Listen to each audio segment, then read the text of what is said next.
Khairpur mirus मां sindhiana news network जे reporter फ़हीम ज़ैदी मूजिब Khairpur popular left अलائنس जे कारकुननि पारां मुल्क में वधंधड़ महांगाई IMF जे मज़दूर हारी ऐं अवाम दुश्मन पॉलिसिन खिलाफ पंजगाला चौक खां प्रेस क्लब ताईं रैली कढी एहतजाजी मुज़ाहिरो करे सख़्त नारेबाज़ी कई।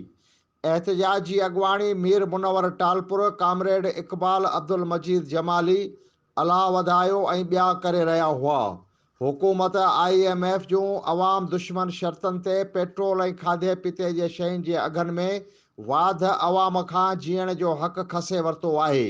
महांगाई सबबि अवाम सख़्त मुश्किलातुनि खे मुंहुं ॾेई रहियो आहे, पर हुक्मरान पंहिंजूं शाही ख़र्चूं जारी रखियो अचनि, जंहिं सबबि मुल्क कर्ज़नि जो भार बर्दाश्त करे रहियो आहे।